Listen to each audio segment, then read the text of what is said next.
All right, so let's just get started. So can I get, let me see here, make sure we're recording. Okay, we are. Let me just get your first and last name and how you spell it. Yep, it's Paul Meznarich, and that's Meznarich. You said it's Mesnerich. Meznarich, yeah. Perfect, If thank you you. get What's your, the accent on the first syllable, the rest of it just comes out. perfect, thank you. So what's your official title? I am a public information officer on the Orleans Complex wildfire. And so, just so you know, for the fire vernacular, a complex is kind of the label that we give when there's multiple fires going on. So the Orleans complex is comprised of both the Red Fire and the Butler Fire. So that's why it's called a complex. So it's not the Orleans complex wildfire, it's just called the Orleans complex. I see, thank you. So talk to me kind of about how this fire originally started. Um, yes. I don't have a definitive start date for the Red Fire. The Red Fire is smaller wildfire burning about 20 miles to the north of the Butler Fire. So the Red Fire and the Butler Fire are the two fires that comprise um, the Orleans complex. And so the Red Fire is the smaller of the two. It's burning up in the Siskiyou Wilderness. That fire it's been actually hanging out at 116 acres for the last few days. And so with that one, we have about 50% contained. I wasn't able to find the official start date for that one. But the larger of the two fires, the Butler Fire, that's the one that's burning closer to the city of Orleans. That fire started on July 3rd. The cause is still under investigation. Um, to date, the fire is now at 8,156 acres, and we are still at zero containment with that fire. Let me ask you a question. So the when did they, so are they together, both of the fires? Like have they joined? No, they're physically separate. Our the team that's here to help manage the wildfire, we have crews out around Orleans for the Butler fire, and then we also have a smaller crew that we send out 20 miles away to the Red Fire. So these two fires, they're a good 20, 25 miles apart from each other. So geographically, physically, they are separate. We're just managing both of them under the umbrella of the Orleans complex. And I know you said that there's zero containment. So talk to me kind of about just how big these fires are. So the Butler fire is at 8,156 acres.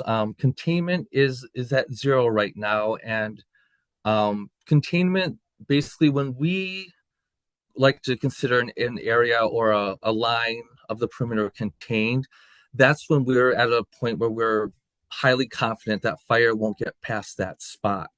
And so the topography out here is extremely steep and difficult to get to.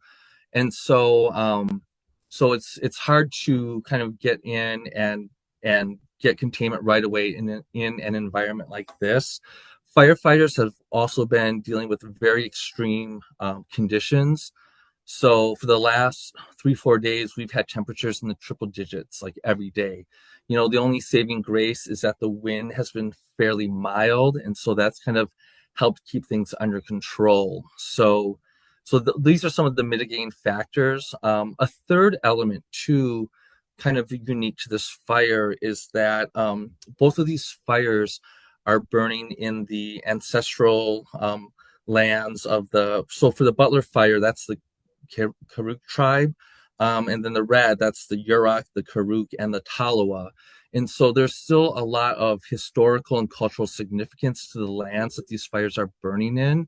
And so we're being very mindful about ground disturbances. And so we're using a lot of natural features like roads and rivers to try and act as containment lines. We're doing a lot of aerial suppression work, like dropping water. But the So as far as like traditionally with wildfires, a lot of times people will come in and put down bulldozer lines and dig hand lines. And because of the sensitivity of the grounds that we're in, we're actually working really closely with tribal representatives as well as cultural resource representatives to make sure that we're being respectful of the ground that we're on. Um, the area does see fire fairly frequently, and so what we're also doing to help contain these fires is that we're actually scouting out dozer lines and hand lines that were constructed from previous past fires, and kind of stringing those together to perform containment, so that we're really trying to minimize ground disturbance in the area. Okay, thank you for that. Um, my next question was, what are some factors that are playing into this? You told me before that you don't know the cause, correct? Of like what causes Right. fires. So right now the cause is under investigation for both fires. So I can't definitively tell you what they are. And so it could be lightning, it could be something more that just hasn't been determined yet.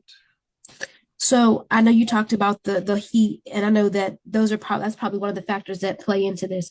So is this something that you guys were already anticipating with the hot temperatures and the lightning strikes and everything? Right. So every day when we brief, we actually talk a lot about the weather because it has such an impact on how a fire behaves. And so right, knowing that it is so hot, one of the things that we talk about is we call it the probability of ignition. And so because this area has had such high extreme heat for a prolonged period of time, low humidities, that probability of ignition is high. And the reason why that's concerning is that allows fire to spread more easily, or if embers blow further away outside the perimeter, it can ignite outside of those perimeters. And so, what's been helping us to date is the winds have been fairly mild. So, even though the ground is very receptive, the vegetation is very receptive to take fire and ignite, because it hasn't been that windy up here, the spread has actually been fairly moderate. Now, today the winds are going to be picking up. And so today's going to be a real watch out day for us because the fire has been steadily creeping eastward toward the Salmon River Road. There's about 20 residences or structures along that roadway that we've also been putting a lot of effort into protecting to make sure that those homes and those structures stay safe. But that's been the direction that the wind and topography has been kind of like leading the fire down. So that fire is now close to the roadside. And with today's expected uptick in winds, there's a potential that embers could fly across the road, across the river, onto a next patch of ground. And so, we have firefighters patrolling in boats, and, we're monitoring that area. We're still doing a lot of dumping of water from helicopters just to try and keep the fire in check. Just because the way the landscape is lined up and the way that those winds are going to be blowing, we could get wind gusts up to 25 miles an hour. There is a chance that sparks could, bridge that chasm. And then, like I say, with that probability of ignition being at a elevated state, we run the risk of new fires starting from those embers. And so we're really focused on that east side of the fire today, just because all the factors are kind of lining up for something to get out. So today will be a really important day for us to see if we can keep things contained on the west side of that road and river. Okay, thank you. So I know you said containment is at 0%, but I'm curious, looking into the future, how long do you think it'll be before you guys not only have containment, but that you can put this out? Yeah, that's like a real murky area, to be honest. It's I know people definitely would like to know, and it's just not an exact science, especially with where we are at in this stage of the fire. And so we definitely try to secure containment as quickly as possible, and we are working toward that. But again, to get to that level where we're confident that fire is likely not to cross those lines, I can't even venture a guess at this point because we're still pretty early in the incident, and just the way that the fire's been moving, that it's really hard for us to even venture a guess at this point. Okay, thank you. Two more questions. So how does it currently look? Because we're not there. How does it look currently on the grounds for the city of Orleans? Is there an evac? Can people still like? Are people even allowed to be even in the town? Yeah, so the city of Orleans is fine. There are no evacuation notices or warnings for Orleans. The fire is actually to the east of Orleans, and it's been moving eastward. So the primary road that's being impacted right now is the Salmon River Road, and there's a small community called Butler Flat, and then there's Nordheimer is another community further to the south along the road. So there's a few smaller communities along that Salmon River Road. They're the ones that are being impacted. They're the ones who are actually under a county evacuation order. So again, I believe there's about 20 residences or 20 structures that are within that order that are actually and evacuations are handled by the county sheriff, and so those communities are impacted by an evacuation order, but not Orleans. Okay, thank you. Those are most of my questions. Is there anything else that you think I missed that you may want to touch on? Um, no, it's just people should be aware that we have firefighters working around the clock. We're running both daytime and nighttime shifts just because we know there's a lot of values at risk with this fire, and so we have firefighters out there around the clock, protecting structures, watching to make sure that spotting that those new starts don't get out ahead of us, and so it's rough country up here, and the firefighters are doing good work. It's just it's it's not a place that fire is easy to get a hold of, and so that's why it's going to take us a little while with it. Okay, thank you. Those are my questions. Thank you. Okay, thanks a lot. All right, bye.